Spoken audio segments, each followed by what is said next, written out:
Good morning everyone. সকাল সকাল হাজির হলাম কমলিকাস গৃহকোণে নতুন আরও একটি পর্বে। তো আজকের পর্বে তোমাদের সাথে শেয়ার করতে চলেছি রাঢ় অঞ্চলের মকর সংক্রান্তি ঠিক কেমন হয়। কারণ এতদিন যাবৎ কলকাতা বা দক্ষিণ চব্বিশ পরগনাতে ওখানকার মকর সংক্রান্তি তোমাদের সাথে তো শেয়ার করেইছি, কিন্তু এইখানকার যে মকর সংক্রান্তিটা হয় একদম আলাদা রকমের।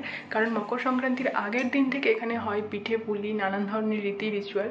তো সেগুলোই শেয়ার করব, কারণ তোমরা যারা এই বর্ধমান, বীরভূম, পুরুলিয়া এই সমস্ত সাইডে রয়েছো, বাঁকুড়া সাইডে, তোমরা অনেকেই জানো কীভাবে মকর সংক্রান্তি পালন হয়। দক্ষিণ চব্বিশ পরগনাতে ঠিক অন্যরকম হতো, মানে বাপের বাড়িতে অন্যরকম দেখে এসেছি, এবারে একদম অন্যরকমভাবে দেখবো। তো তোমাদের সাথেও শেয়ার করছি, চলো শুরু করা যাক। আর এই রকম রিচুয়ালের মধ্যে কারা কারা রয়েছো, মানে যারা যারা ভিডিওটি দেখছো, অবশ্যই কমেন্ট সেকশনে জানাবেন। আর চলো দেখা যাক। আমার কাছেও এই নিয়মটা নতুন, আগের বছর অল্প বিস্তর দেখেছিলাম, তারপর চলেও গেছিলাম ও বাড়িতে, সেই জন্য পুরোটা কমপ্লিট হয়নি। তবে এবছর তোমাদের সাথে পুরোটা শেয়ার করছি, সাথে থেকো, সঙ্গে থেকো। তো চলো দেখি কি নিয়মকানুন হয়। আর যেহেতু মানে একদম নতুন নিয়মের মধ্যে, তো আমার একটু তো অসুবিধা হবে, তবুও শেখার চেষ্টা করব। তো চলো দেখা যাক। সকাল সকাল এখানে দেখো যা দিয়ে দিচ্ছে আলপনা, এটাকে লতারি আলপনা বলা হয় এখানে, কারণ লতানো লতানো করে হয়, সেই জন্য লতারি আলপনা বলে। আর এই গেটের মুখের এই আলপনাগুলো আগের ভিডিওতে তোমাদের সাথে দেখিয়েছি, এগুলো তুলি দিয়ে আমিই করেছিলাম। আর এই লতারি আলপনার মাঝে মাঝে কোথাও কোথাও লক্ষ্মীর পায়ের প রাখতে হয়, এটাই নাকি এখানকার নিয়ম। কিন্তু দক্ষিণ চব্বিশ পরগনা বা ওই সাইডগুলোতে গোটা বাড়িতেই লক্ষ্মীর পায়ের প রাখতে হয়।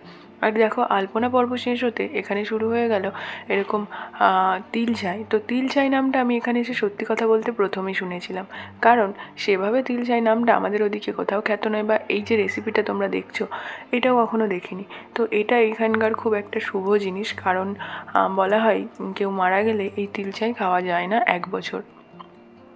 তো তাই যার যেমন ক্ষমতা থাকুক না কেন, প্রতি বছর অল্প হলেও এই তিল গুড়টা বানায়। এটা অ্যাকচুয়ালি তিল গুড়, যেটাকে তিল ছাই বলা হচ্ছে। তিলটাকে ড্রাই রোস্ট করে তারপর মিক্সিতে ভালো করে ব্লেন্ড করে নিতে হবে। একদম গুঁড়ো হয়ে গেলে এটাকে গুড়ের রসের মধ্যে ভালো করে ফোটাতে হবে, এটাকেই তিল ছাই বলা হয় এখানে। তো আমি ওখানে নারকোল ছাই নানান কিছু শুনেছি, কিন্তু তিল ছাই নামটা আমার কাছে এটা একদম প্রথম শোনা। এটা শুধু এই গুড় দিয়ে হয় নাকি? গলে ওরকম হলো না, জল দিয়েছিল? বলছি জল হালকা গরম জল দিয়ে আছে।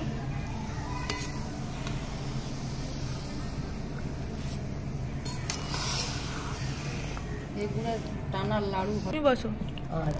গুড়টা ভালো করে গলে গেলে এর মধ্যে দিয়ে দিতে হবে এই যে তিলগুলো গুঁড়ো করে রাখা হয়েছিল সেটা। তিলটাকে যেহেতু ড্রাই রোস্ট করে গুঁড়ো করা, আর এটার মধ্যে থেকে দেখো তেল বেরিয়ে একটু চাপ চাপ মতো হয়ে গেছে। যাই হোক, এটা এবার এর মধ্যে দিতে হবে, কিন্তু গুড়টা ভালোভাবে এরকম ফুটে গেলে তারপর। আর এটা দেওয়ার পর প্রচণ্ড ফাটে টকবক করে, যেহেতু ফাটে সেই জন্য একটু দূর থেকেই নাড়াচাড়া করাই ভালো, কারণ হাতে লেগে গেলে ফোসকা হয়ে যেতে পারে। খুব চিটালো একটা জিনিস। যাই হোক, এটা বানাচ্ছিল কাকা শ্বশুর, এই বিষয়ে খুব স্পেশালিস্ট একজন মানুষ। যাই হোক, এটা ভালো করে বানানোর পর তৈরি হবে পিঠে পর্ব, কারণ এইখানে পিঠে পর্বটা হয় মকর সংক্রান্তির আগের দিনেই। তো ভালো করে এগুলো নাড়াচাড়া করে একদম টাইট টাইট করে নামাতে হবে। এখানে আরও একটি রীতি রয়েছে, যেটাকে বলা হয় বাউরি বাঁধা। এটার কথার অর্থ হলো, ওই যে খড় হয় না, তো ওই বিচুলি থেকে খড়গুলোকে নিয়ে হাঁড়ির উপরে, মানে সকালে রান্না হওয়া ভাতের উপরে, তার মধ্যে পিঠের উপরে বা যত লক্ষ্মী বিরাজমান জায়গা সেখানে সমস্ত কিছু রেখে সারা রাত কাটার পর পরের দিনকে সেই সমস্ত জিনিসগুলোকে, মানে স্পেশালি ভাতটাকে ফেলে দেওয়া হয় পুকুরে। আর এরকম পিঠের উপরেও রাখা হয়, কিন্তু ভাতটাকে পুকুরে ফেলা হয়, এটাকে বলা হয় বাউরি বাঁধা। এটা এখানে করতেই হয়। আমাদের ওখানে সেই নিয়মে যেটা হলো বিনুনি বাঁধা, মানে ধানের শীষ নিয়ে বানানো হয় বিনুনি, আর সেগুলো সমস্ত শুভ জায়গায় দেওয়া হয়। আর এখানটাতে দেখো পিঠে পর্ব শুরু হয়ে গেছে, আর বরমশাই করে দিচ্ছিল ভিডিও।